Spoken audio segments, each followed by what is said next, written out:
Hello and welcome to the Easy Allies podcast. I'll be your moderator, Brandon Jones. Joining me this week, panelist Ian Hank.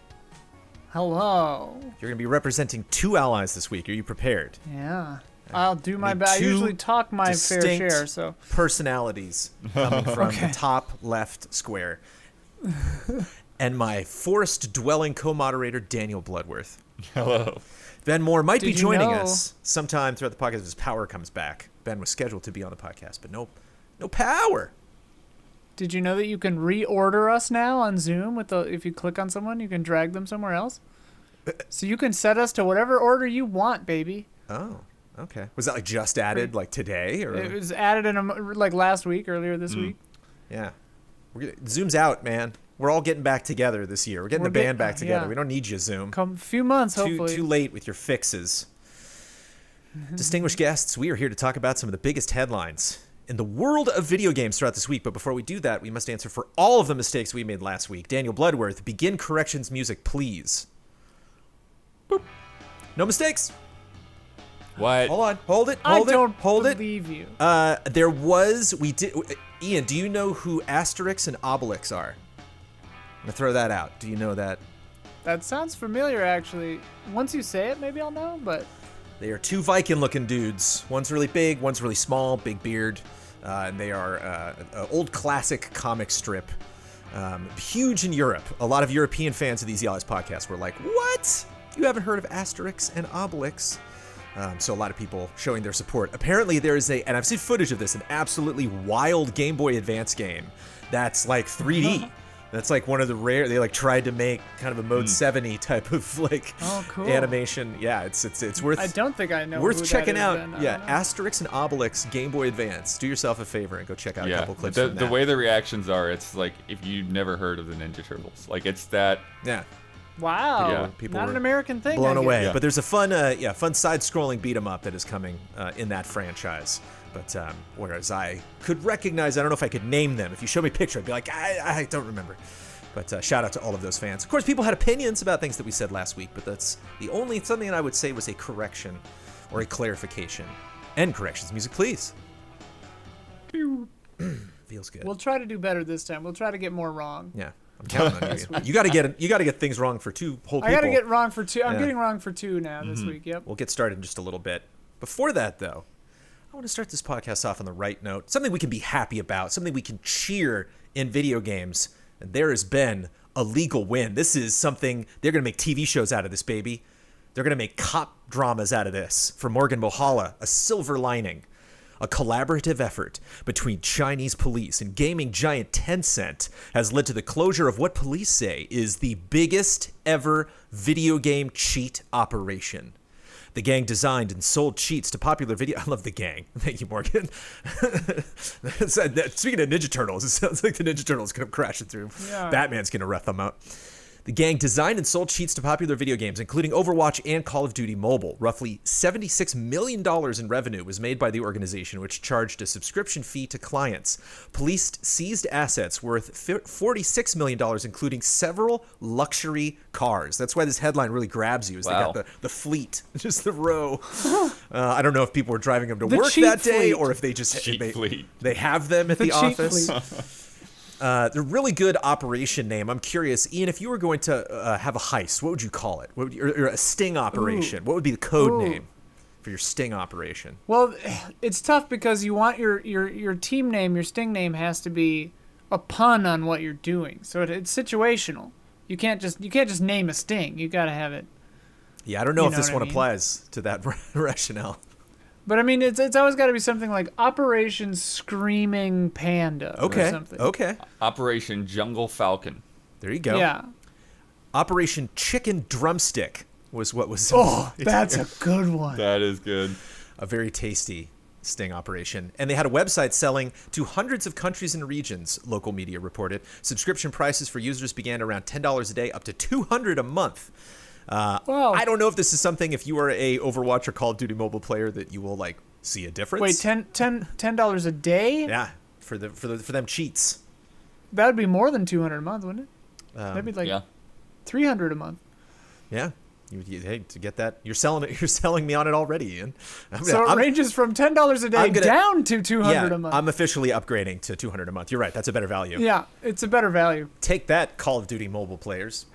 Online cheating, stuff like that, definitely something that I do not experience. But it's a win for the good guys. A silver lining. I love saying hacks, like just accusing people of hacks, but really calmly, just going like, "Oh, hacks," like These are good hacks, though. These are hacks to make the world better. What? What? Didn't the police crack down on those companies selling illegal hacks? They had to they hack counter-hacked the planet. Yeah, hack the planet. Last week, we talked about something that I want to touch on at the beginning of this podcast because it actually happened. Last week, we talked about the possibility of Sony shutting down the marketplaces, not right away, but later this year, for the PlayStation 3, the PlayStation Portable, and the Vita. Brutal that they can't just do PSP. They're axing Vita and PSP at the same time. It's extremely brutal, which I'm sure we'll get to, but yeah. And it's one thing, I think that's got to be a first that I've heard of, that like 2 gens of a product are just whoosh, out. They're doing it. They're actually, they announced it. Apparently several Vita developers were not warned about the store closure. So they were working on games that they're either going to release potentially in an unfinished state or going to crunch the hell out of their lives to try to finish, or they just gave up and said, okay, well, I guess that's a game you're never going to have on the Vita. And this was a very like doctor's visit type of blog post. Like there was no emotion whatsoever in what there was like, just FYI, it's good for you to know that it wasn't even a blog post really. It was just part of their like, FAQ that's on there. They kind of like have this list of these announcements that they send out, like these PSAs they email to people. Yeah. Sony kind of likes to sneak in the bad news, like they try to hide it sometimes. Like when they said that you'd have to pay for multiplayer back in the day, they sort of just like slid it in amongst other stuff. I feel like this is kind of like that. They called Variety and they were like, Variety, do you want to let people know that we're shutting these stores down? Variety's like, no. No. It wasn't Variety. It was, who did they Wired. get? Wired. Yeah, they called Wired. Yeah. No, that's okay. Oh, right. Yeah. Got it. Not the actual story, just what they did before. Got it. Putting the joke together. Have your in real time. Blood, has your opinions about this changed? Has this you sound like you got more to say? I just wanted to touch on it because it's actually happening, and some people weren't sure. So the one thing that I mentioned last week is true, that this is the store shutting down and they're not removing the ability to download these games. You'll be able to download the games that you've already purchased indefinitely, but it's kind of similar to with them taking the Mario games off of the Switch. It puts you in this position of, oh well, now I need to look through and see if I want to buy any of those games right now, otherwise I'll never have them. So it's kind of this mix of things. It's like you don't have to panic about like getting everything backed up and figuring out how you're going to download it all, because you're still going to be able to download it whenever you want if you already own it. But you do have sort of that other layer of, well, is there any of these things that I want to buy that I am not going to be able to easily buy afterwards? Or any of these digital PlayStation 1 games selling for like $70 in physical copies, and so I'll spend the $6 right now or something along those lines. Is this a good time for content creators to make top 20 games you should already own on your PlayStation 3 videos? Yeah, and articles? Absolutely. Okay. Yeah, they should. Did they say when they're shutting it down? Yeah, the date should be in there. Okay. This summer, I believe it's June or July. I had them last week. I believe it's June or July for the one. One is in August. They're 2 separate days. Okay. Because in Blood, I don't know if you or somebody in Slack said this. Like, I do wonder if if this means that they're going to roll PS3 games, PS1 classics, whatever, onto the PS5, like the current PSN. Like, if they're going to try to just make it all one big thing. Right. The thing that makes me not think that is if they were going to do it, then you would give the good news at the same time. Right. Like you wouldn't just say, hey, this is going away. Yeah.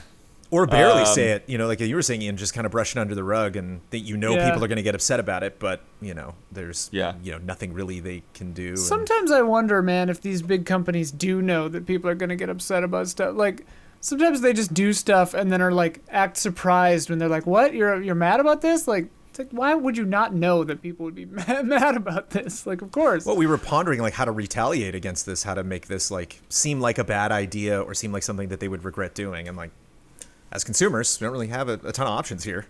To the contrary, I think sales are probably going to go maybe not through the roof, but like obviously people are going to be buying a lot. The people that care about it will be Q2 of 2021.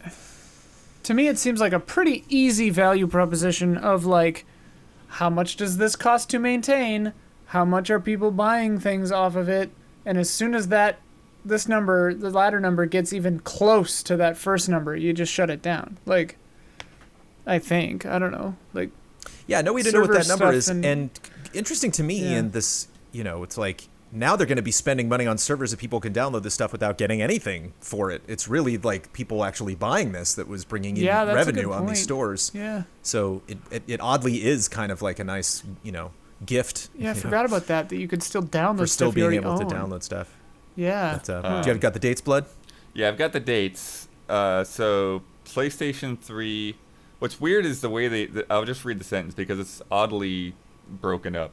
So we are closing PlayStation Store on PlayStation 3 consoles on 2nd July 2021, and on PlayStation Vita devices on 27th August 2021. So there's about a month and a half apart, almost 2 months apart. And additionally, the remaining purchase functionality of PSP will also retire on 2nd July 2021. So PS3 and PSP July, and then Vita in August. Huh. So I guess maybe they've already shut down some of the PSP stuff, and that's why they worded it differently. Yeah. One would think that would be lumped in with the Vita, not the PS3, but I guess they all three kind of use the same architecture, didn't they? Yeah, I'm sure that's part of it too. Like there's some payment processing angle of all that stuff is managed, and that kind of thing might be outdated. With the Wii, the way they had broken it up was kind of interesting because they had, here's when you can stop adding points to your account, and then a year later, here's when you can, you'll no longer be able to spend those points, and then now like you can download those to who knows when. They haven't said when they'll actually shut the servers off to download. It is interesting because like this is further ammunition in the quiver of people who still are in the physical media camps, where it's because like I've gone fully digital. Like nothing I have has a disc drive anymore. Right. Like I realized the other day I can't play Blu-rays anymore because my PS4 is broken. So like I'm just at the whims of Sony or whoever, like deciding not to sell stuff anymore. I guess my Switch can still get carts, but like, yeah. And in the comments from last week's episode, a lot of people are, reminding us of DLC is really like the crucial thing. A lot of people are like, hey, it doesn't matter how crazy physical I am. I put in some of these discs if I don't have access to all of the added content. Right. We actually had somebody, maybe we'll get to later in Love and Respect, to just the profile. They're just like I got the game. I just, wanted to create a new profile, and it tried to log on to servers that weren't even there. So couldn't play the game. And it's of the big three, only one of them is really surviving this week in terms of making their audiences happy with like backwards compatibility and being able to access old games. Infamously, which doesn't really deserve much more attention than just being kind of lumped into this story, but Mario's dead.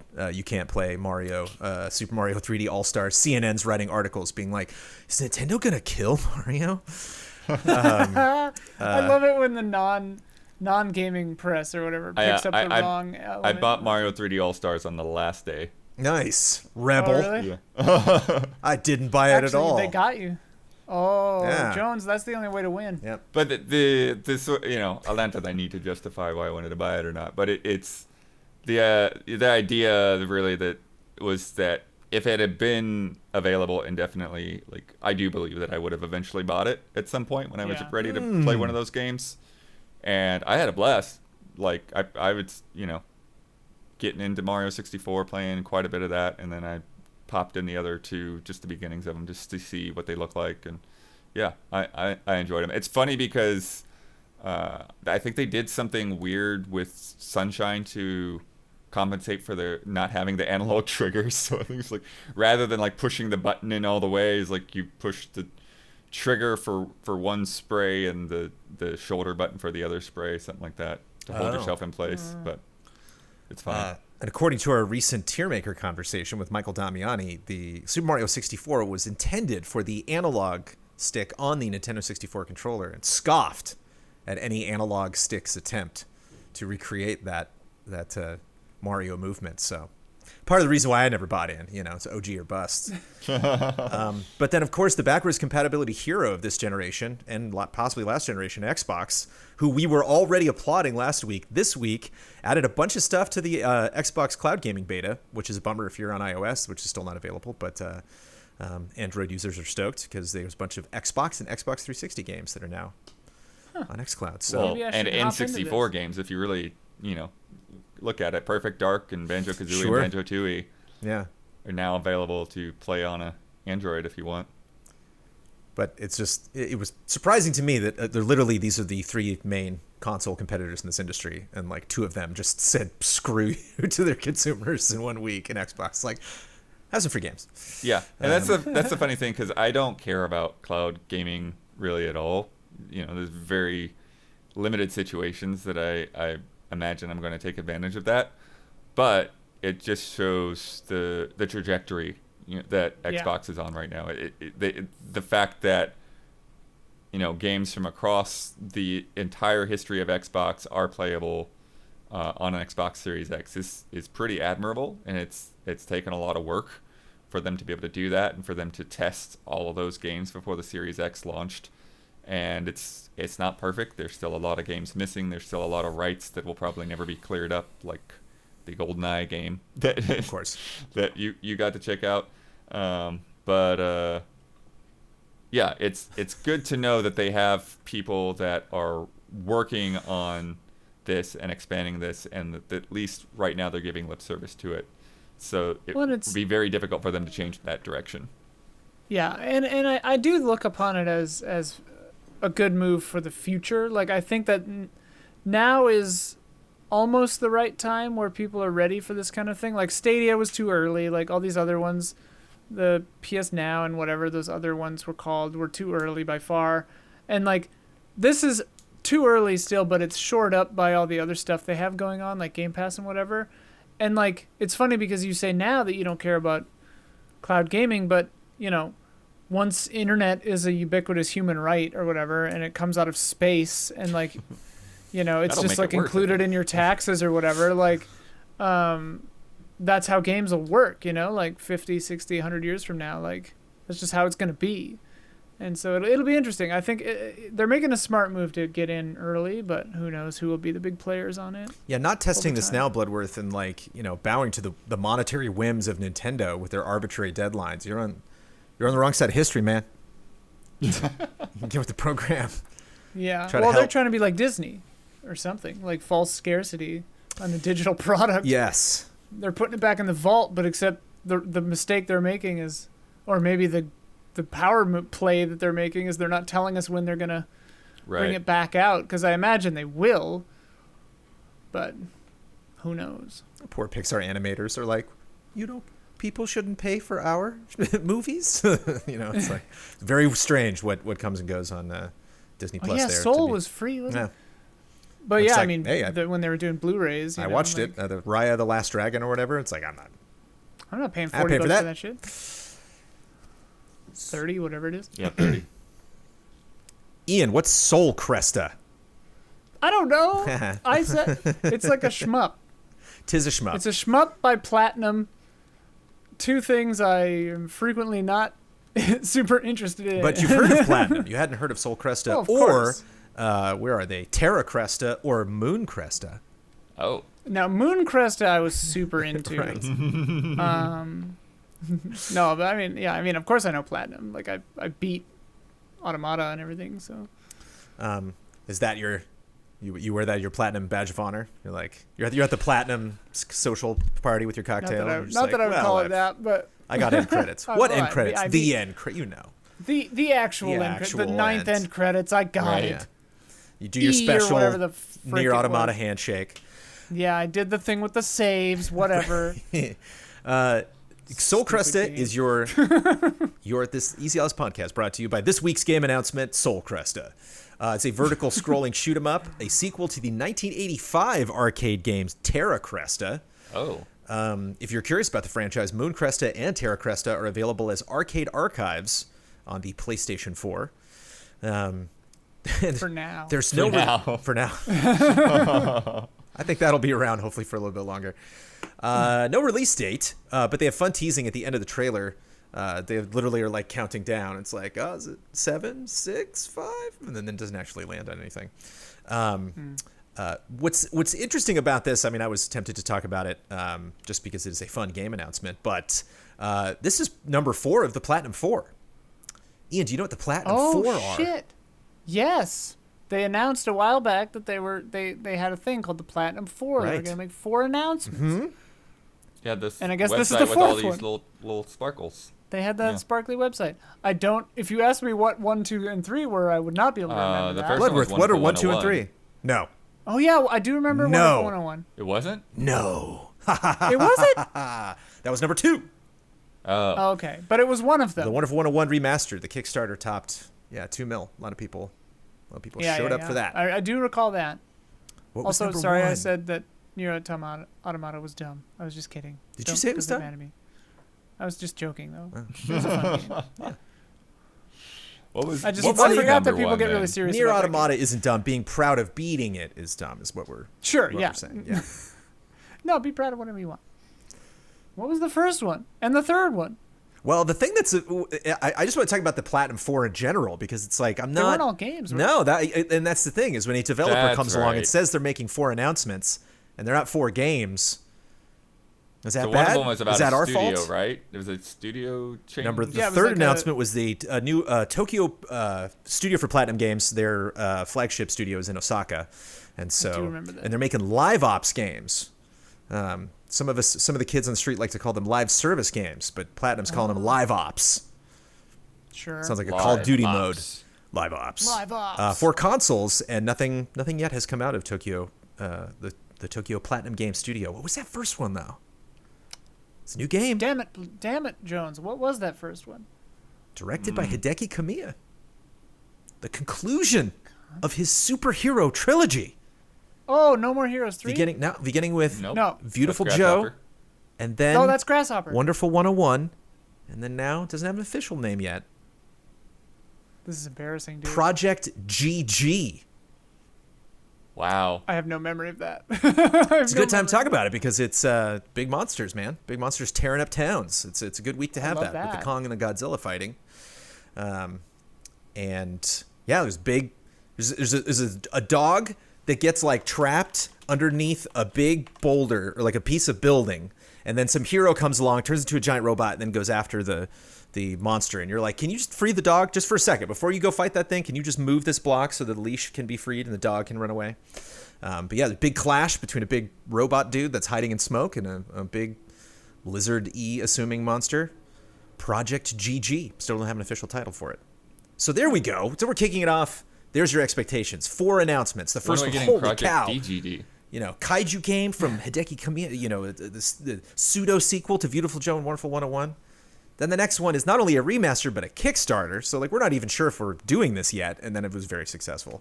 Third one's a Yeah. new They studio, were which is pretty also sure they were very doing exciting. that. But They were haven't. sure they were Right. doing it. That game released like 2 months later. Also, I can't believe that I just did my boy Suda dirty like that. Of course, No More Heroes. It wasn't you. It was, see, that's the thing. When you have another panelist, You got in my head. I can dude. just reserve. Yeah, that was Ben. I can saying copy paste you into another window and then have all the things that you regret. I can just have you say it in that window. Yeah. It'll be our window of regret. Go for ahead this and just episode keep of me in the podcast. regret window, Sure. Jones. Everything I say. On the is opposite, bad. you let me know when you say something good, and I'll put you back up top. Yeah, that'll be simpler. That'll be fewer times. So this is the fourth, number 4. So we got the end of the trilogy, a remaster, a new studio, and then now a shmup, which is super cool for shmup fans. Definitely an old school vibe to this game. Lots of fun old school sound effects, and doesn't necessarily look like a 1985 arcade game, but it definitely has that flair. And apparently there's going to be a 5th quote unquote bonus announcement sometime this year. Bonus. Which I don't know. So where do you draw the line? Yeah, like it's every like what- announcement this company makes forever is like, Right. there's a secret It's bonus like when- 19th announcement. They're never, after that, we're done with announcements. No more. Yeah, they're a not year called later definitely announcements feels anymore. like that's a long wait for that last little sparkle. Right. After that, they're called communication ops. Right. Like we just had EZX last week, and I kept saying that, we're going to have a couple things announced that I called the Bloodworth 2, and it just didn't really generate a lot of excitement in our Yeah. community. But how do you feel? I mean, just the Platinum 4. How do we feel at the end of the day? Seems like it peaked at 2 and then kind of Right. went. Yeah. Yeah. Well, I almost feel like it peaked at like when they first announced that they're going to do 4 announcements. Yeah. That's when the most Sure. excitement was there, and yeah, I had totally forgotten that they still had one left. They never got around to until now. Also, potentially a bummer. Again, these are not games that are like at the, apex of my radar, but here we have 4 crazy announcements and crazy pieces of news to share with you while development continues on Bayonetta 3 and Babylon's Fall. Yeah, right. Neither one of Yeah, those that's the games thing, have man. anything to do with any The of these announcements that people really want. Man, are we busy doing all of these things except the 2 games that we have shown you already that you are excited about. It's a real George R. R. Martin kind of situation Sure. where it's yeah. like, just do the thing we want you to do. Quit doing all this other crap. Can you imagine how livid Game of Thrones fans would be if George R. R. Martin made a shmup? I give up with you, man. Maybe contributed lore That to is a Elden shmup. Ring, actually. I mean, that is what Elden it's a Ring shmup has. on horseback. It has shmup elements. Yeah. But it should be fun. And again, no release date, but it was certified in at least one country. So people are saying that'll probably happen this month. It's the beginning of the month, so sure. it'll probably happen sometime in April. You'll be getting your hands on Soul. I mean, if Cresta. they're ready to announce it or pre-announce it like a year ago, then yeah. Right. And it's just worth noting that it is April Fool's Day now. It might be the 2nd or the 4th, or it might be next week if you're listening to this podcast. But we are recording this on April Fool's Day, and so it's a minefield of nonsense that I'm, going through. And I feel bad because I think just in general, it's kind of a news week that it's not a lot of hot, spicy news this week. And I think there is a reason. No color changing hair dye from us. No Zoom. That Way Forward game looked funny, if real. Zoom Battle Royale was dating game. IGN's contribution. Thanks for that. That is the last you'll be hearing of official things. Hopefully, people had to preface, Soul Crest is not an April Fool's joke. That actually is I don't know why people announce things on April Fool's. Yeah, that it's a are bad real. idea. Just wait till the 2nd. I have never worked do it for a on the company 30th. and have ever been involved in an April Fool's joke, ever. Just never. Yeah, I remember you've always kind of hated April Fools. I've never haven't you? participated. Well, the one thing I always want to do at Game Trailers is just have it turn into like 1988 or something on Game Trailers. You just boot it up one day and it's just all NES reviews and news Fringe news did of the day. intros like that sometimes. But a lot of work, little payoff. Very expensive. A lot of Yeah. work. That's an expensive chuckle right there. Yep. I think if you take the Yeah, time. because and it's not even like, Yeah. whoa. It's just like, oh, cool. Okay. Where's the thing I wanted? So, shout out to everybody going out there doing the tough work for collecting all of those things. I will not be doing on this podcast, I like but April Fools. I will be talking about silly things. As such, our next story. I mentioned this in headlines, and Bloodworth asked me, "What is the Ever Given?" That sounds like a From Software game. That sounds like a George R. R. Martin side story about like something that happened 300 years before Game of Does Thrones. Ian The Ever know? Given. Do you know what the Ever Given is? Don't look it up. No. What's the matter with you? I was looking in Slack. I was the Ever because I like The my Ever brain Given. deleted this one when I was reading the rundown. The Ever Given Crisis A lot of listeners, and Games. yeah, a lot of listeners probably know what the Ever Given is, but I just got to get a guess from from both Ian You're and putting Bloodworth. us on the spot. What is? This whole episode. Well, that's the We funny don't know thing. what the He's even hell- like, "Don't prepare, don't look it up." I'm No, like, no. Yeah. I'm just supposed to be ashamed for not knowing what. No, You this want is. to make you're us not- look like fools. I knew about. I think you know about this. I knew about it. First I didn't know that asterisk name. And asterisk. There- Then I screwed up on Suda. What's your guess, Ian? What's the Ever Given? Just out of curiosity. All right, since you wrote the Ever Given Crisis and Games, Right. my guess is it's a long-running manga that also had a Japanese MMO that had an anime spin-off that also has a convention around it that I've never heard of. Okay. And now they've announced a first-person shooter.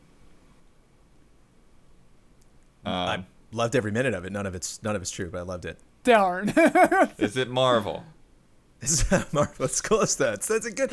Generally, if I'm talking about anything associated with news, it's a safe bet. Although everything Marvel is Falcon and Winter Soldier right now. The Ever Given is a boat. It's a big boat. Okay. It does sound like a boat It's or a boat. horse name. It's a big boat. Last week, this big boat Ever Given was cruising down the Suez Canal. Okay, that's the name of the boat. That's Got the it. name Okay. of the Suez Canal boat? And for reasons... I even saw a picture that said Ever Given and I forgot. Yes, I for thut it reasons said Evergreen. My brain that just put the wrong. no letters one together. has figured out. They have not released why yet. This boat just parked itself right into the size of a very narrow section of the Suez Canal and stuck its butt in the other corner, and nobody could get through the Suez Canal. Why am I bringing this up? Because absolutely every single industry in the world was affected by this. A lot of people had to sail now down by the southern cape of Africa to try to get around. It was very funny to watch, maps of just these little triangles, out of the way. Apparently, this cost roughly $10 billion a day. And a lot of things could not get through this canal. A lot of stuff couldn't get shipped. I would love to think that there is a giant shipping container full of video games. It's literally full of, bringing PSPs and Vitas to the masses, and they just can't get them out. But there is a lot of tech that is not being delivered. Specifically, the Analog Pocket has been delayed for a lot of different reasons, but they did specifically mention it was first going to come out in 2020. Now it's coming out in May. Oh, then it was coming out in May, and now it is coming out in October. And they've listed a lot of things, a shortage in electrical components like semiconductor chips, but specific chips. But specifically, they were like, and this isn't helping matters either. And so I bring it up because I'm curious if it's like the new Cyberpunk had a bad launch where just all these companies are like, cool, get out of jail free card. We can just say like, oh yeah, we had, Fred was coming to work on that shipping container boat and he was a week late. It is now fixed. They are now moving forward. But because you heard of the event, you were familiar with it. Like I've heard stories around. I saw so many memes. But yeah, I don't know why people thought it was funny, but the Boromir one was good. Right? Yeah, there was the this excavator trying to pull sand away as a meme in the making. But has anything ever happened in games that directed you towards something that you probably would be more well-versed in if you had watched the 11 o'clock news or gone to major news websites instead of just playing video games before? It's kind of what happened to me today. I was like, oh, Analog Pocket got delayed, bummer. Oh, because of what's the Ever Given? Oh! The headlines were like, unless you've been living under a rock. And I was like, I have. I've been playing. Yep, welcome aboard. I've been playing lots of Monster Hunter Rise and doing a fundraising event. We had a week-long event. But we did. Yeah. Yeah, I never latched on to the name of the ship. That's all it was. I definitely was aware that it was happening. It was shoved in my face many times, but just didn't catch news the name things of the boat. have delayed synths. I've been aware of that in the past, like tariffs making it harder to get synths in America, stuff like that. I'm trying to think of gaming related or world stuff messing up games though. Or just awareness, just games kind of pulling, redirecting you out of this wonderful hobby that we have, and then all of a sudden you just kind of come out bleary-eyed into the real world. What's happening? It's like I try to stay as unaware of the real world as possible, Jonesy. It kind of reminds me of award ceremonies when they're just like, and the nominees are, and I'm like, what TV show is this? What? Who is it? What? When the Tonys happen, it's like, what's on Broadway? So yeah, I did not know a heck of a lot about this, but when you have world events like this, when you have things that concern geography, that's when Microsoft Flight Simulator comes to the rescue. Oh my. Third-party mods that you can get now for Microsoft Flight Simulator have recreated both the boat in its very precarious position, so you can just fly way overhead and just see the crazy impact that this had, and the traffic jam. They have simulated that. Obviously, this stuff is not happening in real time because a lot of this stuff was captured, a long time ago for Flight Simulator. But just love those third-party mods sweeping in. That's so funny. And crazy that they still don't know. They're doing investigations on what happened, and there's a lot of cooks in the kitchen. A lot of people own this. Obviously, the event itself has nothing to do with games, but directly. I saw a little tidbit fly by, which I didn't read enough to give an informed opinion on, but that the full moon helped get it out. Oh, because it would raise the tides and everything. Yeah. Yeah. And made it. That is something I was wondering about. Is that, like. maybe? When I saw that, I was like, "Man, who's getting fired for this?" Like, They don't know. what a costly mistake if it was somebody's fault. Also, yeah. I read like a whole bunch of shipping containers were falling off ships because of like high winds and storms the week before that too. It's been a bad couple of weeks for shipping containers. It's like a Fast and the Furious movie up in here, you know? That's when they schedule the boat to crash so then they can jump the car. Oh, yeah. Over the shipping containers. Yeah, the shipping container fell off the back of a truck. 10 bill. I don't want to throw anybody right now, okay? We got people that have committed to this podcast. We're about halfway through, all right? We're about 40 to 45 minutes of the way through. I am now going to hand off to Daniel Bloodworth, who's going to do a segment. Ian has no idea the context for that, why that just happened. But, yeah. Oh, I read Slack. I know what's happening. Okay, it's like the Ever Given. You know or you don't know. But yeah, I want to bring, every once in a while, I'll go through my emails and I'll see something and I'm like, hey, I haven't heard of this before. And so I'm like, hey, have you heard about Forgotten Fields? I hadn't. Yeah. And I found out about it the other day. And I went to Steam, and there's a demo on Steam. And so I played through the demo, it appears to be the prologue of the game. It ends with the title screen, basically. And it's essentially a point-and-click adventure game. I would say that in terms of the demo, I don't know how far back the demo goes, but it does feel a little bit rough in terms of controls.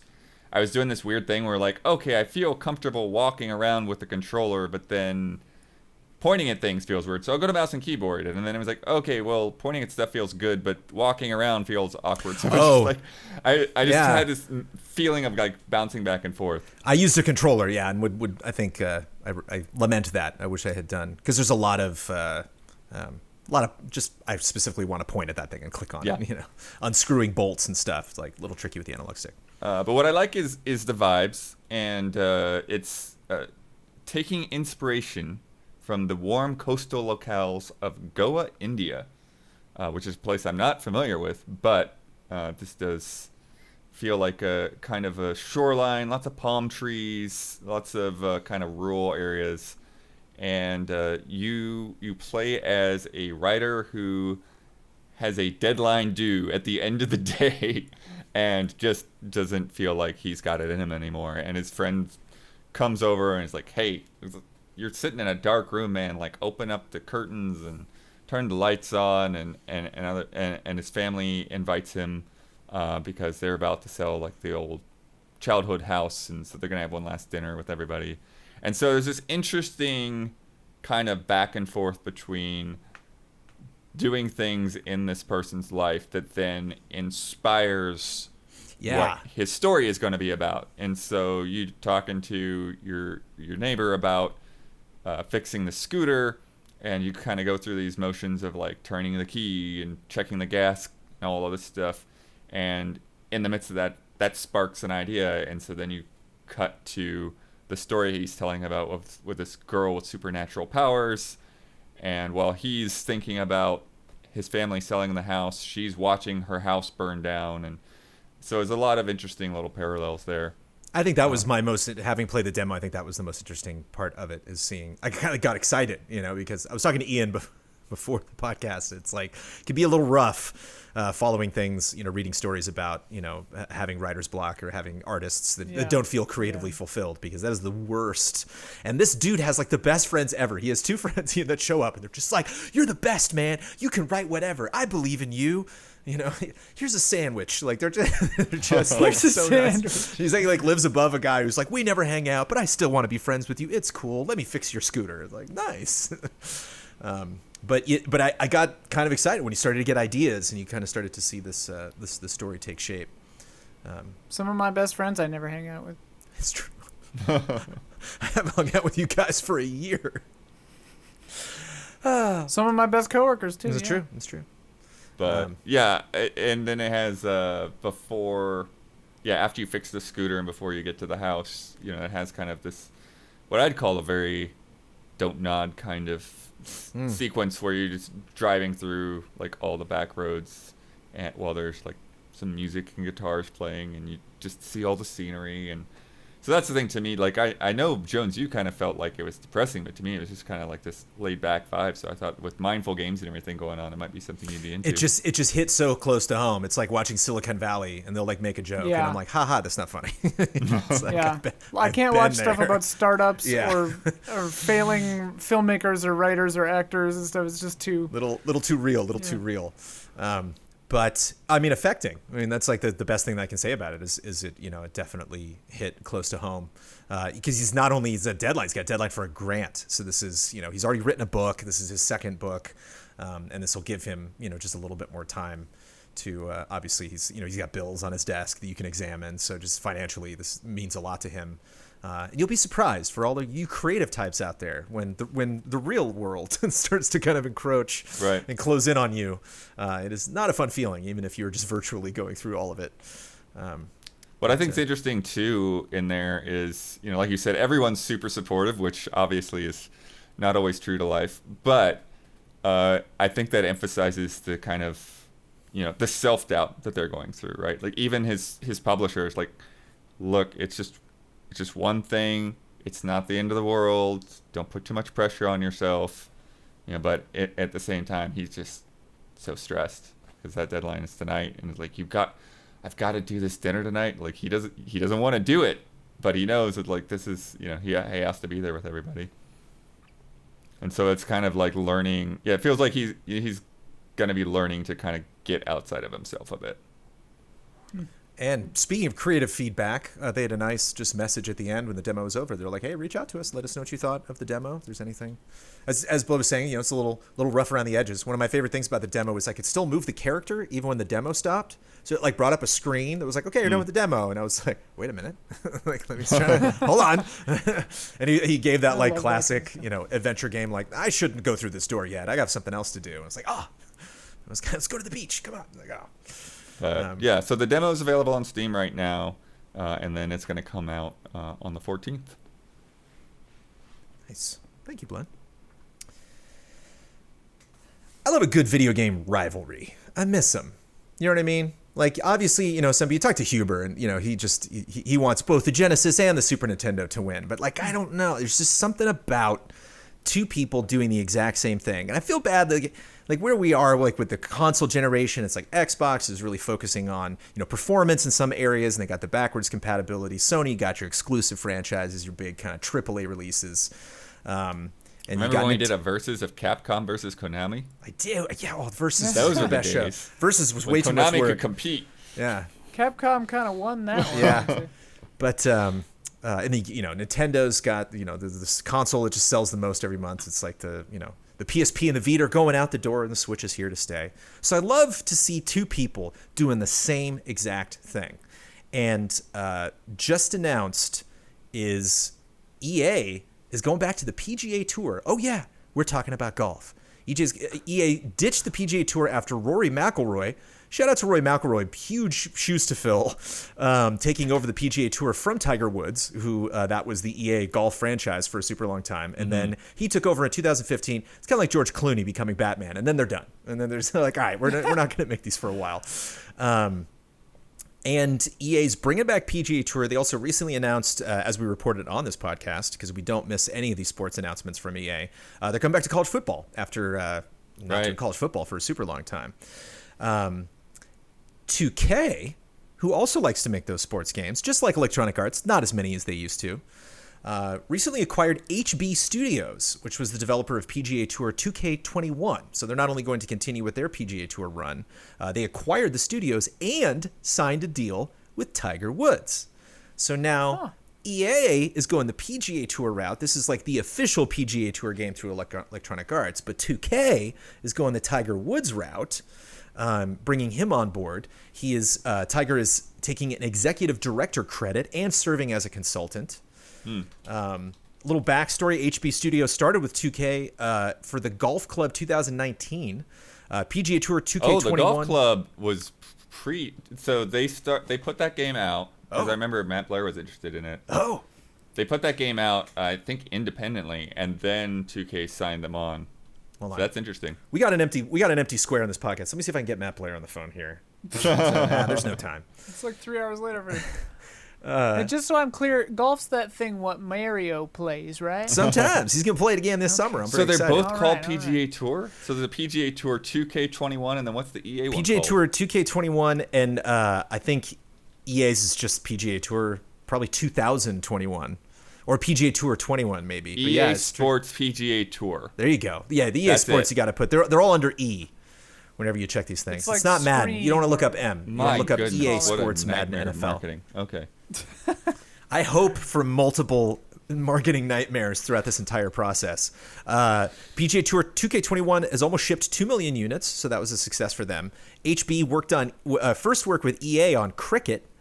And then they worked on FIFA, Madden NFL, NBA Live, and one time on the other PGA Tour franchise, but now they're working with 2K. There's one little wrinkle with all of this. I don't know if you reported this, if this was also something you were potentially under a rock. Tiger Woods just got in a pretty gnarly car accident. Yeah. And I actually have some personal life experience to share, which was fascinating because I found out this because my mom sent it to me, who's a big golf fan, but also because he crashed his car in my old neighborhood where my parents are still living now, good old Palos Verdes.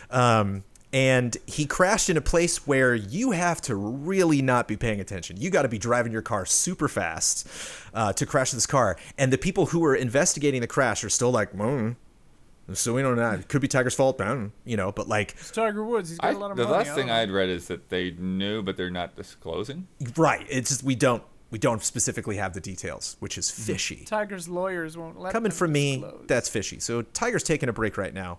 David Ismailer's not worried about it, the president of 2K. He said, we came to an agreement in partnership in advance of that accident, but it doesn't change our relationship of him becoming our executive director for the title, helping us decide talent, events, courses. He's got a wealth of knowledge. He's one of golf's most precious icons, and we think between acquiring HB and working with Tiger, we've got an incredible opportunity to build golf in the video game space. So I ask you, Ian Hink and Daniel Bloodworth, would you rather have Tiger Woods recovering at home or the official license of the PGA Tour? If you could choose between those. Tiger Woods, who doesn't golf anymore, might not be golfing for a long time. Were I to guess, the executive director, whatever titles are more honorary than actual. Like, I don't think Tiger's gonna set foot in that office. They are in film for sure. Whenever you see the separate screen for like the actors, it's like, okay, that's a contract. I think that they just are paying for the likeness, the name, and the recognition. What I'm really curious is are both games going to get the Titleist license for the balls? I don't. Damn it! I take it back. Take the podcast back. I don't have that information. Do you license balls for golf games? I spend a lot of time thinking about balls. This is true. I don't spend enough time reading about balls, apparently. What do you think, Blood? Where are you putting your money? Who would you rather have? Who do you think is in better shape right now, Electronic Arts or 2K? And, of course, the ultimate question, who's going to sell more? This is a good time for EA to come back. Or is Tiger like, no, man? I think that... Yeah, it's interesting because I think that EA will probably, with the name, people will probably still associate that as the same thing, even if it's not the same thing. But 2K could have the better game. Because I don't know and the 2K brand is pretty, established. Yeah. Too. And EA hasn't been at this for 6 years. Yeah, it's been a while. Which maybe is what they need to mix it up. Come in with fresh new ideas, Oh, it'll be Tiger built on Woods gonna hold you Frostbite, to so the that task. will probably not be the better game for sure. Oh, yeah. If they're using Frostbite, it's dead. Which for, listeners at home, when you're like, wow, we're talking about golf on the Easy Allies podcast. Big news week. I know, I'm giving a lot of shade to Frostbite, but it's probably fine. It is that. Yeah. Developers I've talked to don't like Frostbite. Right. They don't care for that engine. So do you have an official answer, Blood? Who do you think's going to win? This Gonna- is a I mean, hard that's the thing, though. I like that. rivalry. That's what I like, though, man. We've gone through so many iterations of sports games where EA has just like closed in and shut out any competition. That I like to see that there's two going on. You know, I like to see an EA game and a 2K game, and hopefully they'll be at the same caliber, and people will fight over which one's better. Because you just don't get enough of that right now with those games. Depressingly democratic of you, Bloodworth. Ian, who's winning? Who wins? Who's getting dropped off the platform onto the spikes? I think that, I mean, probably 2K. I don't know. EA's got some bad will, and if it's Frostbite engine, that'll be tough to program for. But fresh blood, so it could be either one, Jonesy. Well, the real bummer is, Ben's power's out. He couldn't be on the podcast, and Ben is, as all of you listeners know, huge golf fan. So we really Big golfer. It's a bummer. You know what's freaky? I wonder if, because I have some uncles who like golfing. I've done some golfing. I used to golf. So I wonder who's done the most golfing and why it might be me. I have golfed in the real golf. Definitely video game golfed a lot more. I believe I bought Rory McIlroy World. I think it was just because there hadn't been a Mario Golf in a really long time, and I was hungry. Yeah, there were lots of fun little mini games, golfing at night, lots of fun little neon fireworks and pretty colors. That's gonna be a good stream. I just want my sports games to have pretty colors. Also this week, as I said, we're recording this on April Fool's Day, so who knows? Literally, we could the corrections list could be the biggest ever next week. And we're just like, actually, never mind. What if Sony's like, gotcha? That would not be cool. Bell and Wonderworld had to patch out a seizure risk on day one, which, kind of seems like a game. Story? Yeah, it kind of seems like, not necessarily a story you want to have on day one, but it seems like a game that would potentially have that, but thankfully that is not in there anymore. Nexon is investing $1.5 billion in Konami, Sega, and Namco Bandai, among other companies like Hasbro, but specifically those three in the video game space. Just got a huge influx of capital, and going to be interesting to see specifically what they do it. No way to know.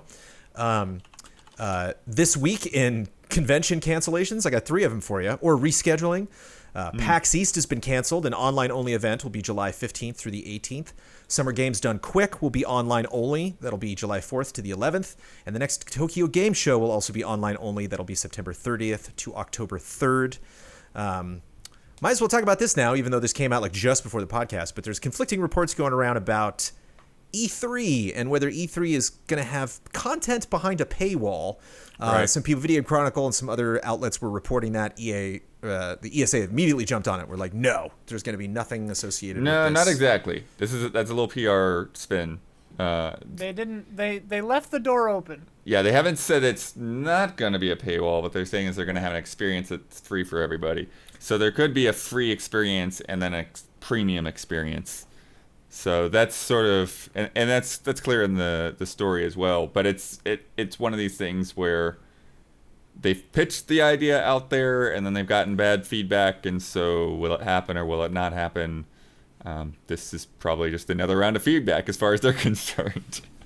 But the thing that's funny is, like, with Summer Games Done Quick and all these things or not Summer Games Done Quick, Summer Game Fest, like all these things that came in to fill the void before, if they're not doing a live thing again, E3, it's like, if they're not charging for it, the ESA, like, why would they do it? Like, they want to make money. What are they going to get out of it if they're not charging something? But if they are charging something, why would people pay it unless it's, like, really good when they've got Summer Game Fest and all these other free things doing all the press conferences and stuff? So it's like a weird... Maybe they should just sit this year out too, man. But that's what I'm saying. The point, the biggest point being, is to not become irrelevant. Right. They want to keep in the they want to keep in the zeitgeist. The best thing that they can do is to get as many partners on board as they can and actually get some significant reveals.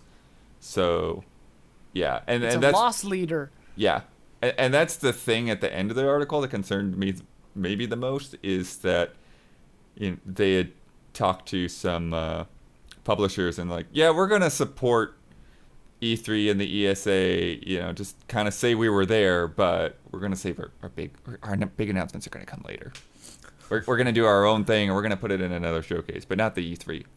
It's like, okay. A lot of these companies proved that to themselves last summer. They were like, "Oh, we kind of did just fine, without an E3. Maybe in a post-pandemic era where we actually do all get together, things will change." But still waiting. And we've heard, we're hearing all of this, via, it's kind of like playing the telephone game. All of these pitches that the ESA is making. But I love one of them. They were like, "This is not, an in-person replacement."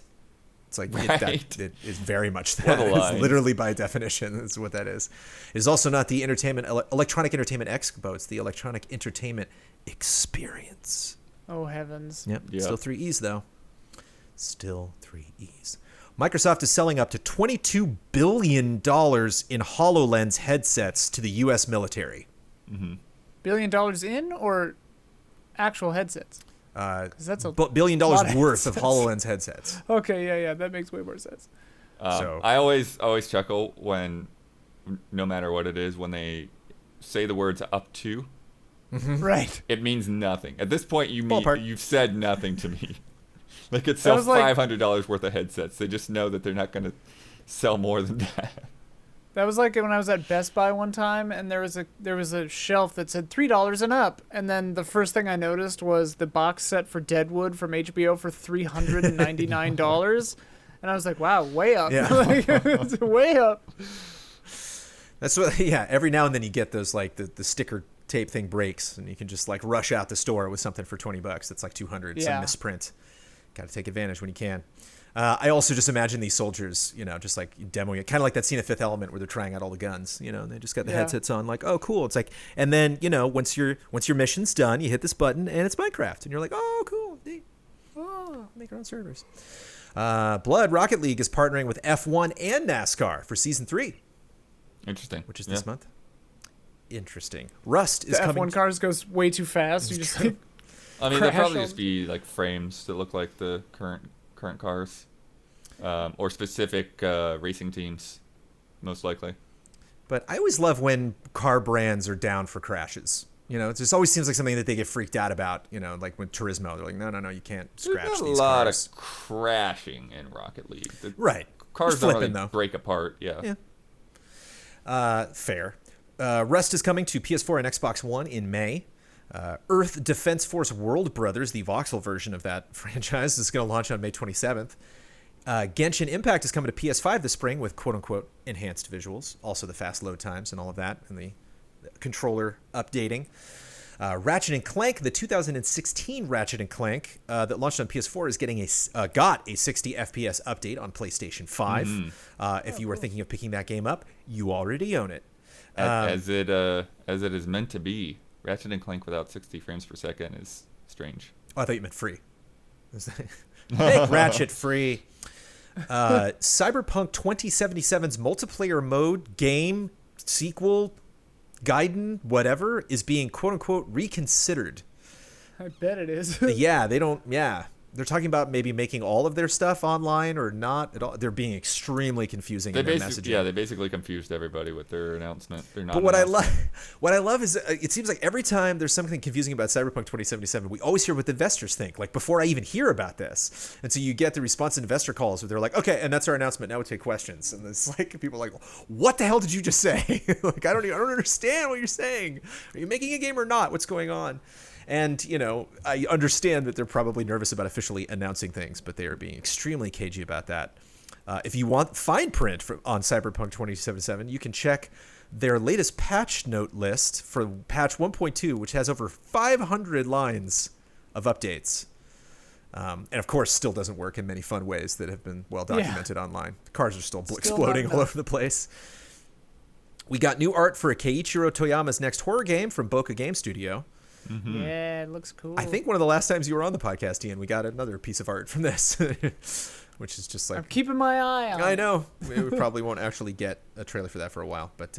yeah, it'll be a while. Speaking of good horror content, Dead by Daylight's new killer is a K-pop star.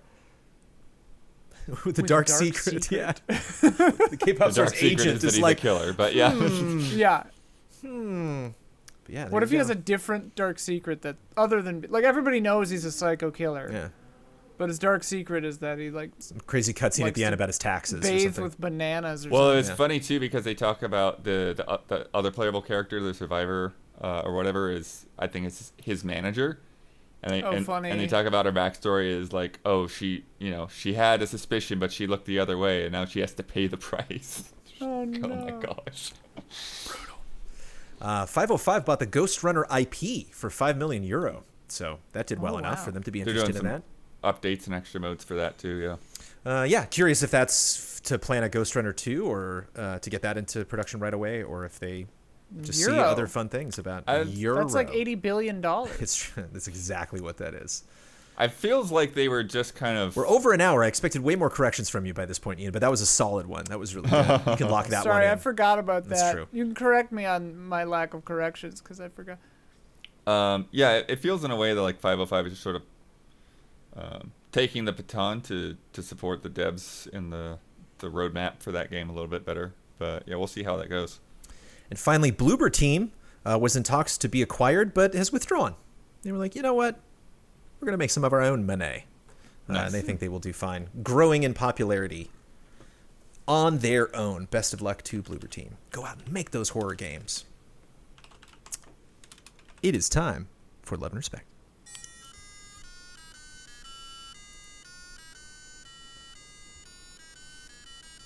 Love and respect. From Level Capybara. We live in a strange age where having your favorite game doesn't necessarily mean you can play it too. Super Mario Bros. 35 is probably the best recent example of what I'm lamenting here, but it's not the only one. I used to play the heck out of the Wii version of GoldenEye 007. Man, can you imagine playing an FPS online on a Nintendo Wii and enjoying every minute of it? Years later, I came back to it, knowing the online servers had probably been shut down. What I didn't know is I could no longer have access to even the single-player content either. I must have deleted my save data at some point, and when I tried to boot up the game to get a new profile going, it got stuck on an endless load screen as the game tried fruitlessly to connect to the internet to register that profile. Has something like this ever happened to you? More broadly, what games do you love and still have on hand but can no longer play? So we've talked a lot about this past week, but specifically just any other examples. Doesn't have to do with... that you love. That you love. You didn't love Battleborn, you maniac. Didn't even I remember review kind of the first thing that comes to my mind is the old opposite version of this was back in the day when like a sequel would come out and your computer was either too good or too bad to play it. So like my dad and I never actually got to play the 11th Hour, the sequel to the 7th Guest, because we updated our computers and they got too good to play it or something like that. Some weird thing, some incompatibility. So I never got to play that. It's out on stuff now, but have you gone back? The moment had passed. I think I tried to start it one time and then didn't keep going, but yeah. Other examples I'm trying to think. I mean, it's easy to think of. Yeah, the like live service games like that, like MAG or something, we bring up every now and then. Your it'd be interesting MMOs. to go back to that game and see how it fares nowadays. But it's funny. It's like I'm tempted to bring up Final Fantasy 11, but like that's still going. You know, yeah, like totally. I could play Final Fantasy 11 tonight if I really, really wanted to. But that stinker of the single player being inaccessible, that ain't right. But I've been hearing, about a lot of games like that, where people will wave and say, "Hey, this thing is, not letting me play because my internet connection dropped or whatever," and it doesn't make any sense. Oh yeah, that happened recently with like Crash 4. I saw. Yeah. Like people couldn't play it because it's a single player game with no online functionality, but they couldn't play it because the internet went down or whatever. It is not cool. It is not cool. I tend to gravitate towards good. these games. I don't know if you remember, but Disney used to have their own internal development studio called Disney Interactive, and they made a bunch of fun games. Specifically, they made a game with figures called Disney Infinity. That was really great, and they had a product line and made a fair amount of money on it. Not enough. So you can't play it anymore? You can still play, you just can't download stuff. You can't upload stuff. Right. You can't interact with the community anymore. I think the original Mario Maker is also now at a point where you can't upload any more levels. You can download levels, but you can't upload anymore. They retired it. Scott Pilgrim came back though. Did. So there's hope for stuff, hopefully. Delisting's a little different though because that was like a legal. it's like if you had the game, you could play it.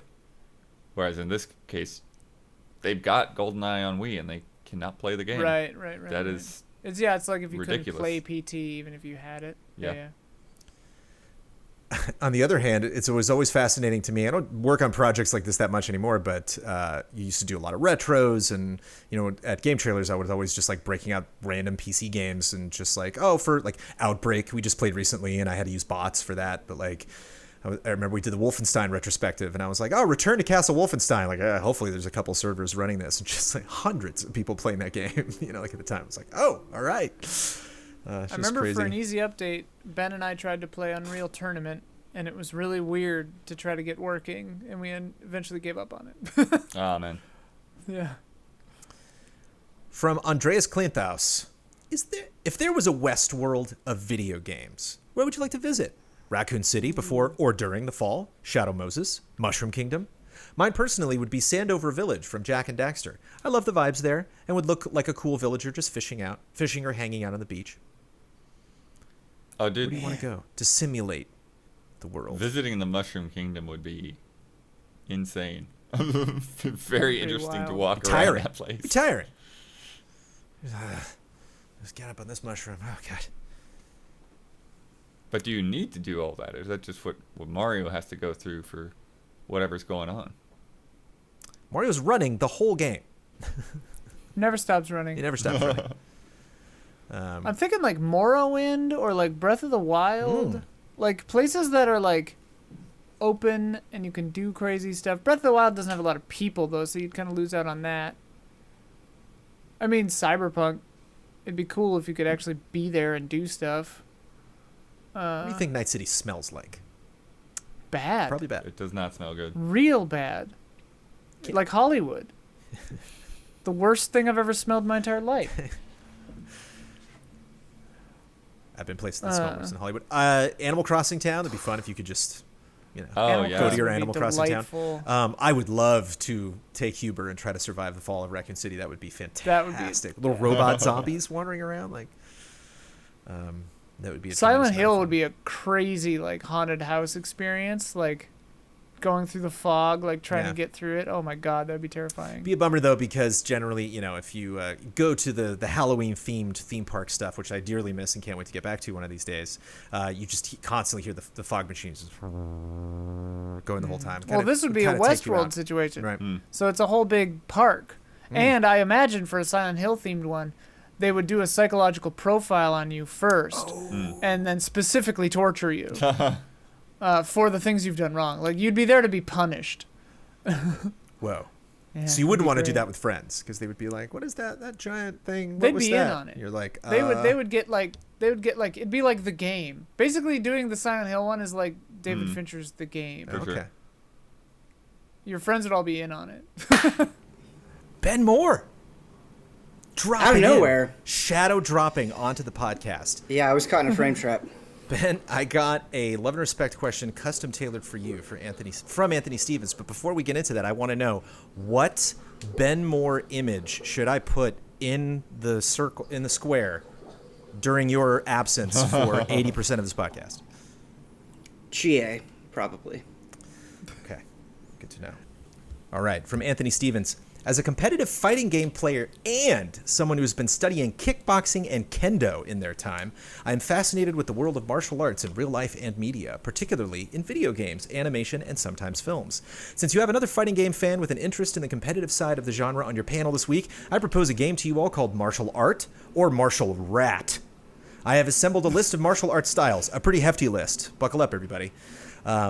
The panels that have been represented by characters in various fighting games. The panel's job is to discuss whether the style mentioned is real, that would be an art, or fictional, and that would be a rat. Bonus kudos points if you can tell us the name of the game series and characters that have represented that style.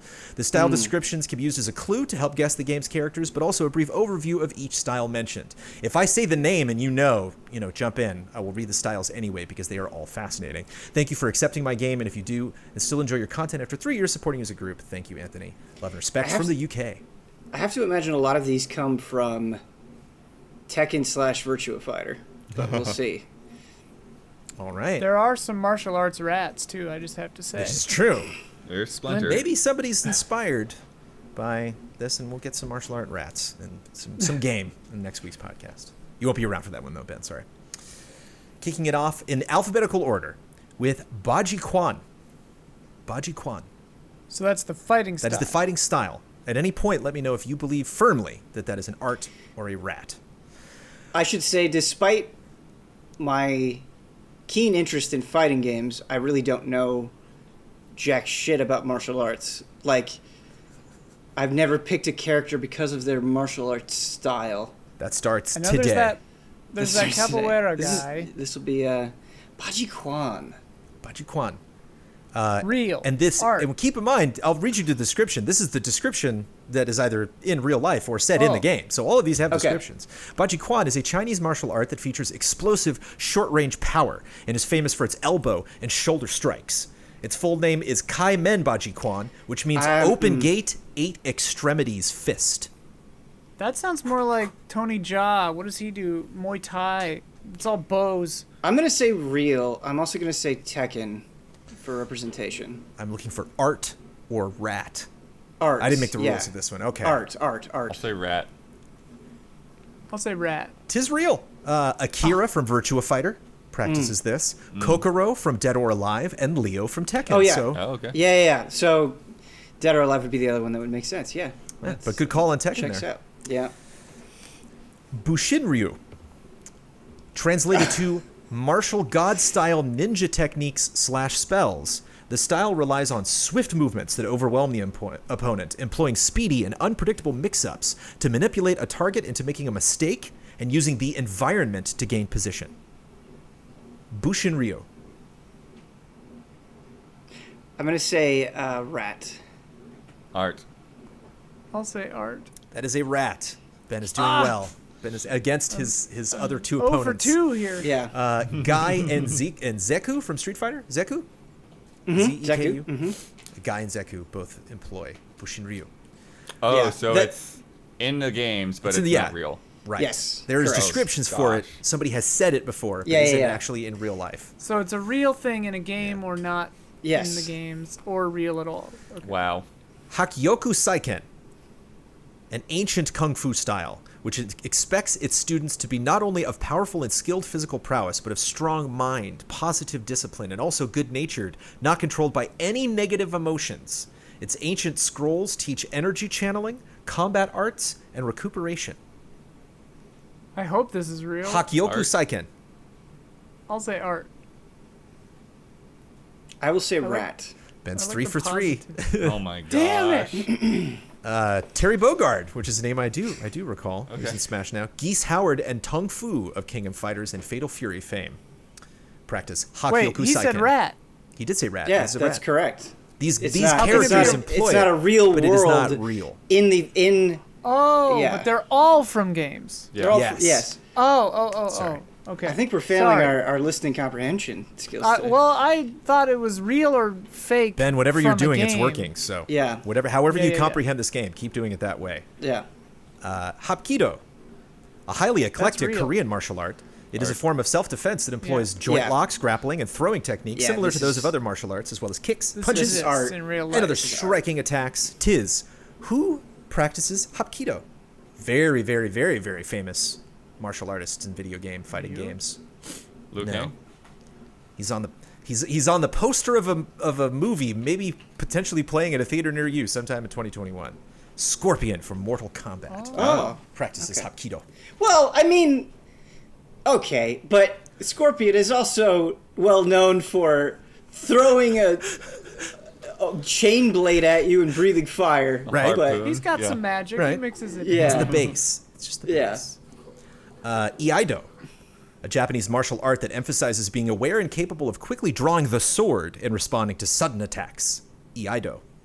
That seems art. Rat. I'm gonna say art. It is an art. Ben, are you undefeated at this so far? I'm undefeated. I'm gonna say Soul Calibur. Perhaps my references here are Ukyo from Samurai Showdown and Johnny from Guilty Gear. Ah. Johnny from Guilty. Iaido. Flinging coins at people. Kaioken, translated to Realm King Fist, It is a form That's that a- multiplies the user's ki for This a is heartbeat, Dragon Ball. Yeah, this This is is. Dragon Ball. I've definitely heard of Thus this. This is increasing Rat. their power This and is speed. Rat. Yeah, this is. and enabling them to inflict serious damage This to is opponents who Dragon are Ball. considerably stronger than them. Sounds pretty cool, right? Yeah, Rat. That's Goku. Yeah, that's the rat. yeah, that's good. Dragon Ball. Kobudo, translated to old martial arts, is a collective term for Japanese traditional techniques with the use of armor, blades, firearms, and techniques related to combat and horse riding. Kobudo. Art. Kobudo. I'm gonna say art. Yes. That's an art. It's real. Orchid from Killer Instinct practices Kobudo. Kyokugen. Kyokugen karate is described as a deadly martial art that can only be taught with a mind that focuses on self-defense. It therefore limits the amount of users for the more advanced techniques, as a character named Takuma needs to hand select his disciples. Yeah, this is a rat. That That sounds like a rat. It gets very specific. I think you shot yourself in the foot by saying it's described as. It's like, that's not real. Yeah. It's- Oh yeah. Well, yeah. there's been a trend between these ones that aren't real, where it's like, it's just very vague, and it's like it focuses on discipline and the mind. Yeah. Word on the Yeah, street yeah. is Well, to me, the idea that there's just one person, like, okay, well, Yeah, it's there's just gone also when this that. guy Once they die. Yeah. Ryo Sakazaki, Robert Garcia, and Yuri Sakazaki from King of Fighters all practice Kyokugen. Pankration? Pankration. Pankration. Pankratian? I don't know. Pankration was a sporting event introduced into the Greek Olympic Games in 648 BC and was an empty-hand submission sport with scarcely any rules. The athletes used boxing and wrestling techniques, but also others, such as kicking and holds, locks and chokes on the ground. Keep in mind, a video gonna game say character art. employs this, so this could have been... It might not have been added to the Greek Olympic Games in 648 BC. Don't fall for it. Unless you're confident. I'm going to say art. Art. Did you say yours, Ian? I'm sorry, I was waiting for you. Art. Oh, okay. It is. Jeffrey from Virtua Fighter loves it. Pankration. Jeffrey. Pankration, or who knows. Shorinji Kempo, a Japanese martial art considered to be a modified version of Shaolin Kung Fu. Translated to Shaolin Temple Boxing, it is a holistic system whose training methods are divided into 3 parts: self-defense training, mental training, and health training. Shorinji What's it called Kempo. Shorinji Kempo. I'm also going to say art for this. I'll say art. Yeah. Rat. It's real. 'Tis an art. Lars Alexanderson from Tekken likes the Shorinji Kempo. There's so many. Yeah. Shotokan.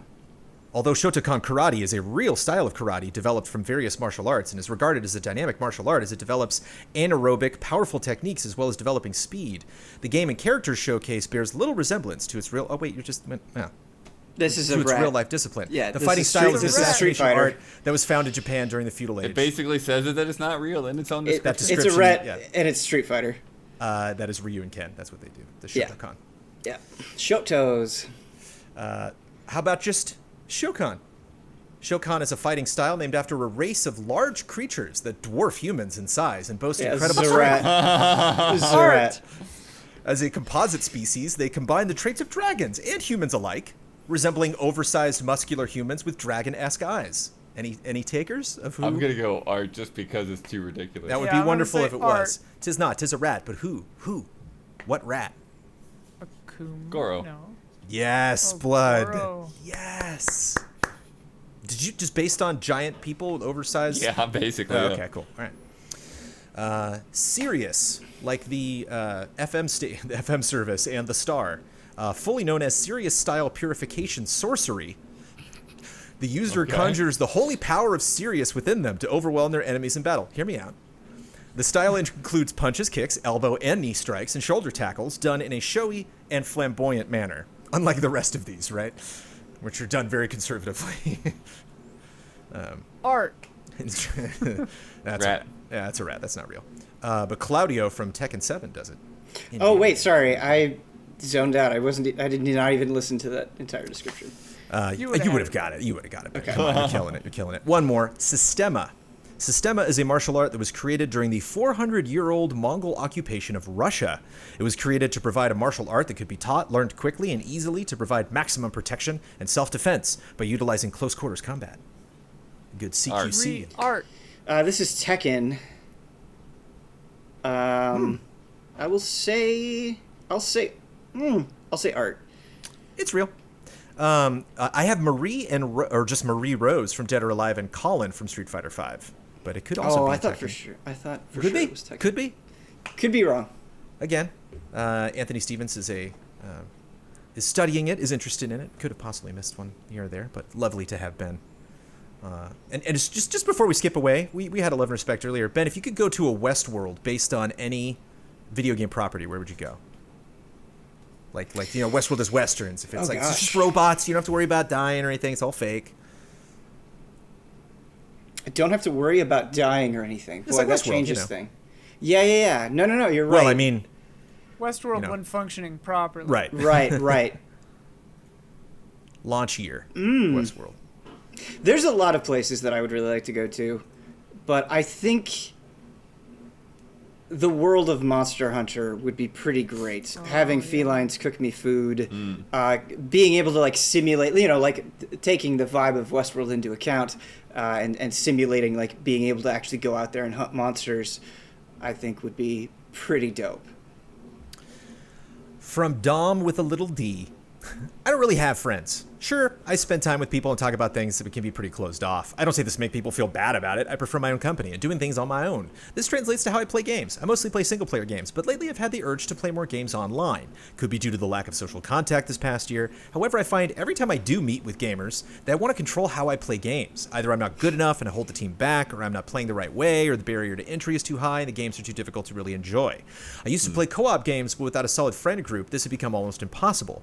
Games like Resistance 2 had a solid co-op mode where I didn't have to have friends to play with, but this doesn't seem to be the case anymore. This has made me quit playing online games since the PS3 era. Has your personality made you quit whole genres of games? Also, shout out to Monster Hunter Rise, which you don't have to be friends with nobody. You just jump in and all of you are trying to kill a monster. It's pretty straightforward. Yeah, I have this is a great question. It really is. And it's something I encounter a lot because the games that I tend to be into, and it's happened in all of these instances. So fighting games, really enjoy. Enjoy Monster Hunter very much. Enjoy character action games like Devil May Cry and Ninja Gaiden, that's things. And I've played all of these in front of people. And inevitably you get shitheads who get in there and want to they want to feel good about themselves, so they'll criticize every aspect that you do. And that's not why you're playing the game. You're playing the game to have fun. You're playing the game to learn, whether you completely suck or you're a god, what makes those games so fun and why I'm so drawn to them is getting better, is the learning that you do. But even games that I'm not as invested in, things like Overwatch or Rainbow Six Siege or Counter-Strike now, right? I don't play Counter-Strike now. You're going to encounter that, and it sucks. It definitely sours your mood. It definitely makes you not want to play those things. I've definitely encountered that feeling as well, where it's just I don't want to deal with this. But I think you learn to get over it and tune it out. And the thing that I would say is, the audiences for all of these things are large enough that you'll find like-minded people that you enjoy playing with. You'll find, if you search for it, the Monster Hunter community, for example, just based on Monster Hunter Rise, is amazing and vast, and you will find people that don't have any of that nonsense going on and will play. And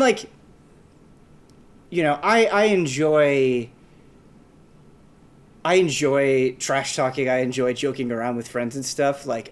You don't want everything to be super buttoned up and whatever. It's fun to get on there and joke around with people that you're comfortable with, but don't let those that are constantly hounding you and all that stuff or saying terrible things, don't let them get you down.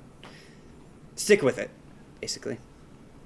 Yeah, I mean, I think I don't play League of Legends and stuff because of League of Legends is a great example. Sartre says, hell is other people, right? Yeah. League of Legends would be a much more enjoyable game if I didn't have the pressure of other people's hatred on me.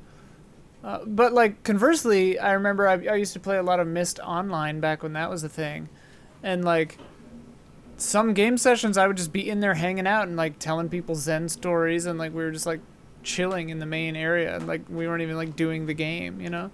So yeah, you get both sides of it out there. It's a jungle out there. It just really sucks because in some of these instances, you know, these things like could be bigger if people were just like a little more chill. You know? Right. Yeah. Yeah, I've seen lots of memes about people complaining that their hobby or their favorite franchise is dying, and then like they're ones actively gatekeeping and pushing people out at the same time. Yeah. Right. So it's like, you know, And pick your battles. yeah, sorry. The last thing I want to say on this, like on some level, like I do get it. Like I don't want to sit here and be high and mighty. Like I've definitely, you know, I've let things get to me. I've definitely gotten angry. I've definitely trash talked in ways that I should not have because I am a uninstall. Yeah, Thor uninstall is a great example. You know, I'm not sitting here trying to be like, oh, I've never done it. I definitely have. I'm not holier than thou by any means. I'm a very competitive person to the point where it is a detriment. But, you know, even with that said, it doesn't mean like it's a good thing that should be prolonged. I remember second time I brought up Final Fantasy XI on this podcast, but I remember I was a paladin when I played, so I'm always tanking. And whenever like, oh no, there's too many mobs, and like the whole gang runs, it's like I'm dead. All of you might survive. I'm guaranteed dead every time. So like if you guys aren't paying attention, and good old Final Fantasy XI, you could de-level. And so I would play for like an hour and a half, and then we would just get like swarmed, and then everybody would run away. They wouldn't die. I would lose all the experience I had gotten during that hour and a half, and then they'd all sign off. And I'd be like, great. I literally have nothing to show for the last like hour of the game. And I remember one guy pulled that and wasn't paying attention. He was like, it's just a game, bro. And I'm like, like it's 2 hours of my life. Like that's It's so time. but it's tough, yeah, to be on. And one thing I feel bad, Ben, is whenever you describe an RPG or you're reviewing a game and you're like, it has a really complex battle system and you really have to think about every single decision you make, I'm like, no. Yeah. Like, I don't know if I have the patience to like go and just absolutely every single enemy. It's like, oh, I'm so stressed out. How do I beat this?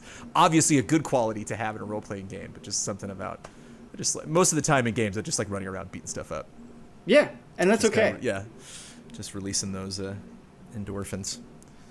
You say blood. Any personality shutouts before I move on to? Oh, I mean, I guess I just haven't done a whole lot of that online multiplayer stuff just in general. So, yeah, I think kind of the shutouts come more from, you know, you get older, it gets harder and harder to get together with people and do, like, local co-op and stuff like that.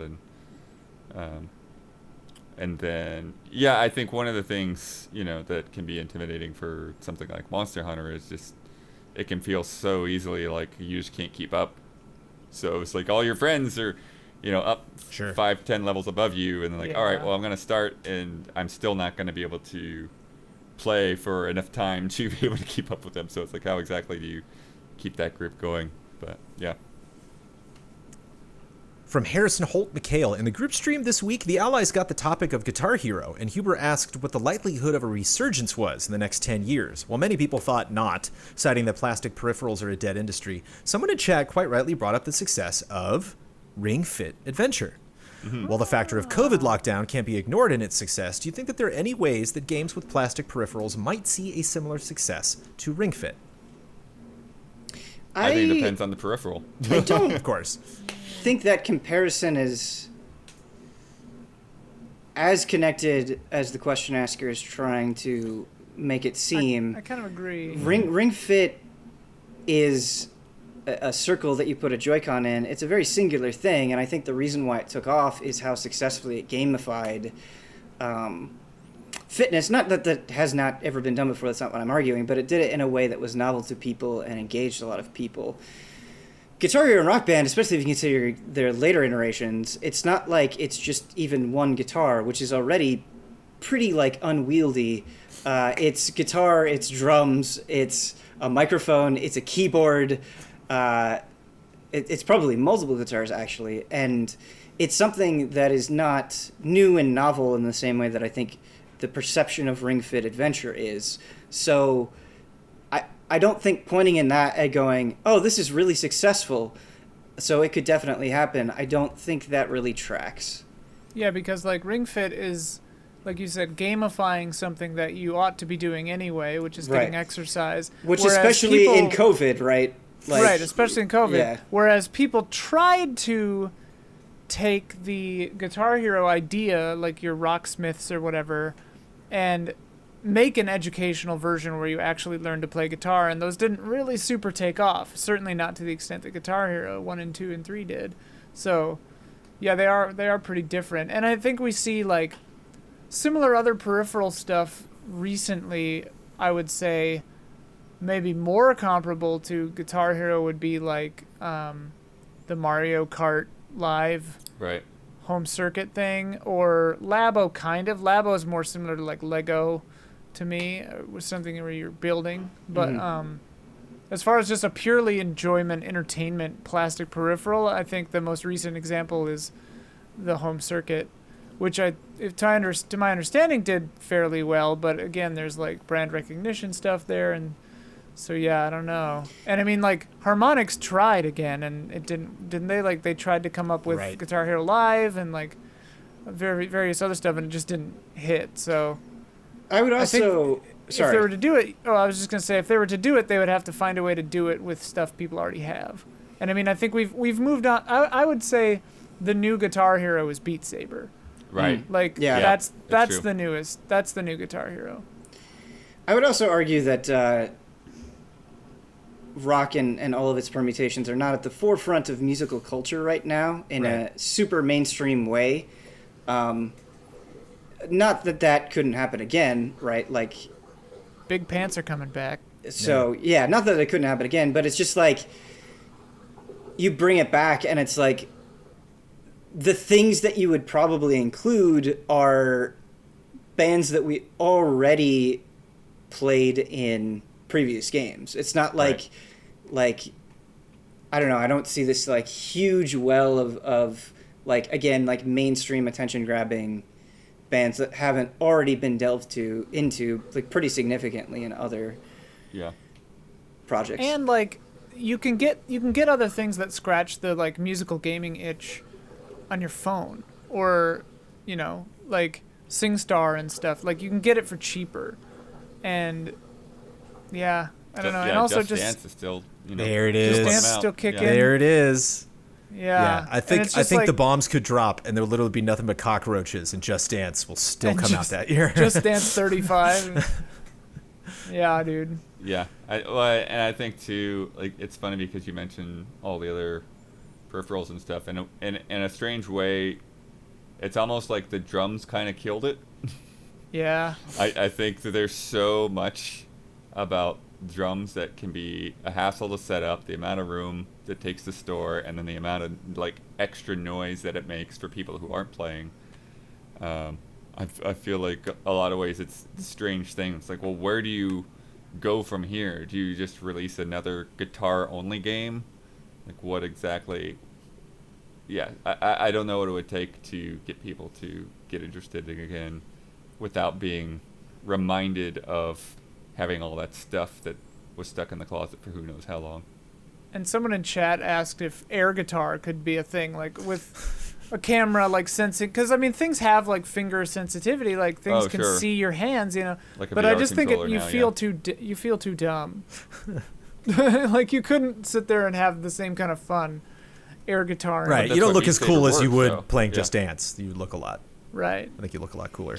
Also, sorry. No worries. I really loved Guitar Hero at one point, and I think what killed my interest in Guitar Heroes is you take a look at those early games, and like it really felt like these were people that just like adored this music, and it was like so carefully curated, and you know, like there was a personality and a heart there that is, I think, difficult to articulate, but one that you can definitely sense. And as things got later on, it was like it just felt like they had like a hose attached to them and like had to like secrete out whatever they could. Not to saying that they weren't good games, but I think the like, I don't know, they kind of had like their edge like rubbed down in a way, and I just worry now, particularly with the gaming climate of like monetization and things like that, that it would just get in the way of kind of the soul of whatever they would be trying to do.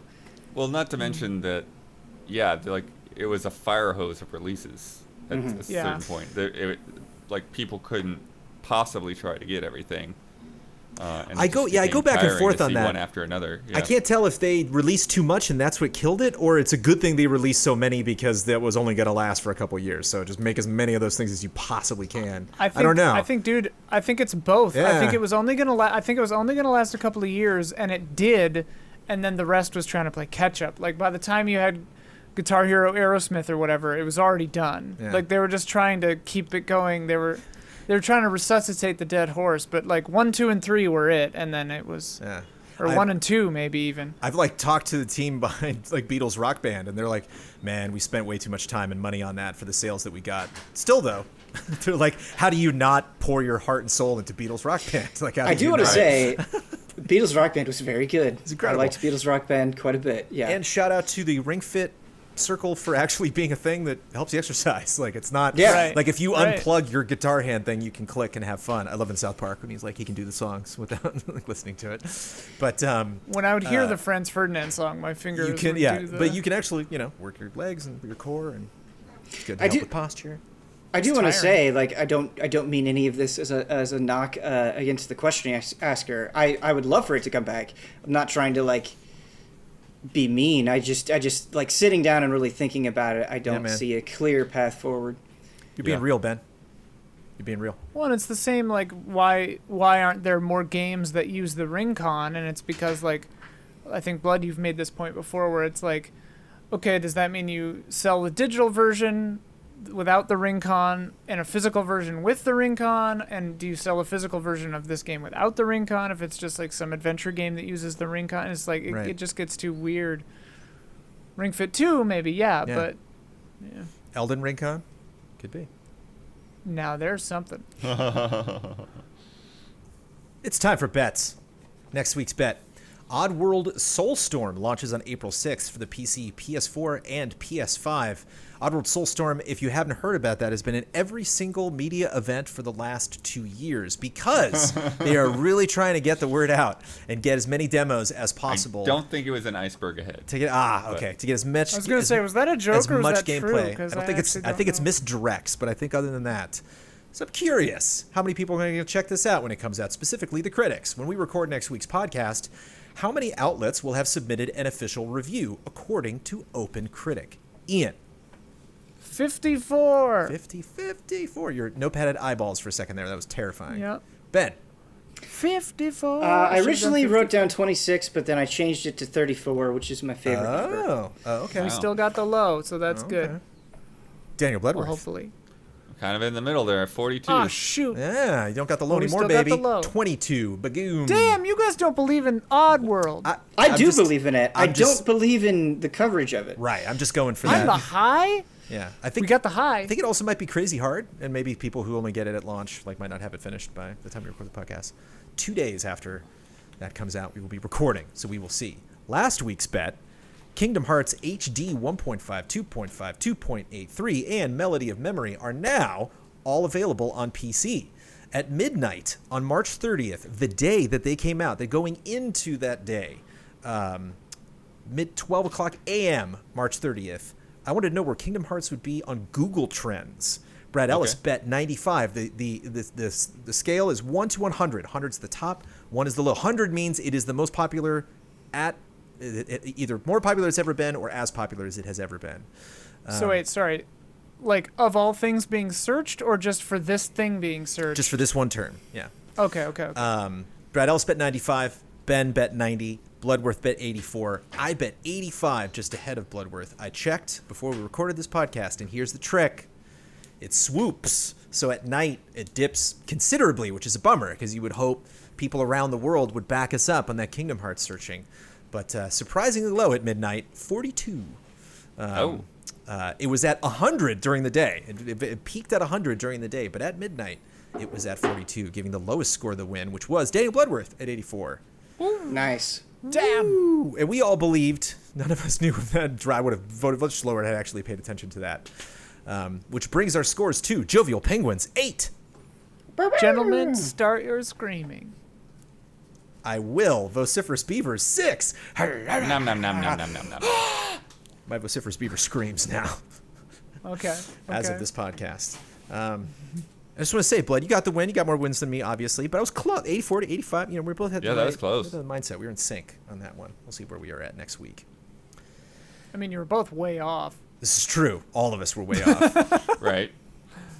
But we're coming back, only 2 behind. Let me tell you about patreon.com/easyallies. There's a lot of fun exclusive things that you can get on patreon.com/easyallies. There's a lot of stuff that we do early in advance that you can get a week early, but we really wanted to focus on people that show up to Patreon in our last EasyX event.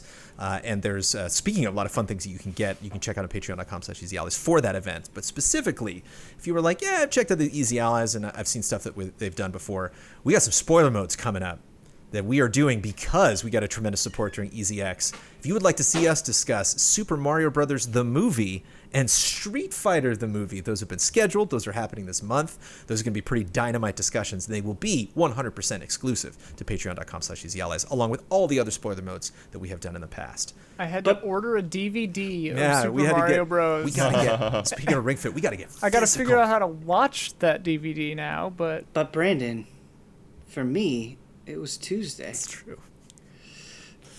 It's true. That's a reference. At our very tip-top tier, we got a whole new batch. We got some oldies and some goodies. We got a bunch of new people jumping in because of EasyX, kicking off April with a updated list of shout-outs at the very tip-top shout-out tier.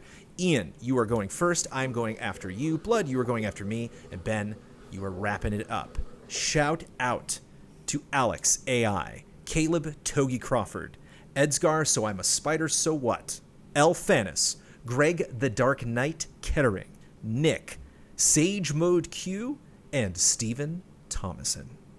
shout out. Shout out. Shout out. Bloodworth, thank you very much for winning this podcast. You get to promote any Easy Allies video you'd like to promote. You get the final word on anything you disagreed with, want to reiterate, or just popped into your head. And you get to sign off with your trademark sign-off.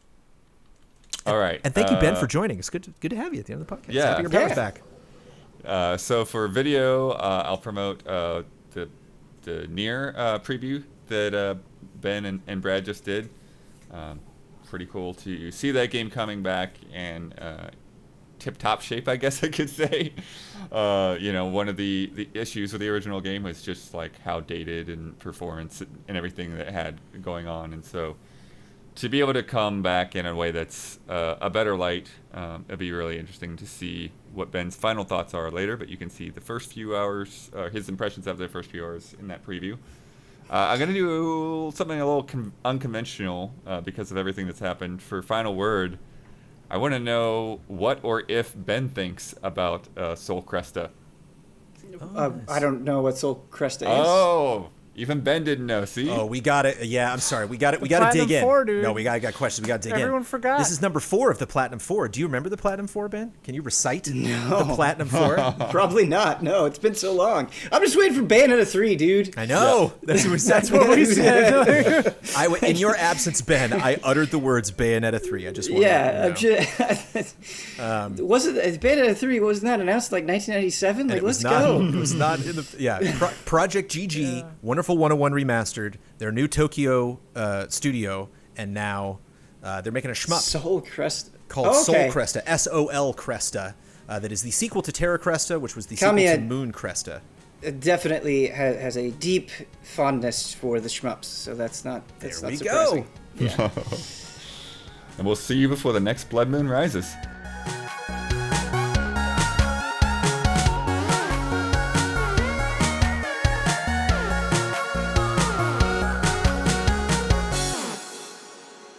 First asterisk and asterisk. Also, sorry I said that Nier Automata was dumb. I was just kidding. Don't get mad at me.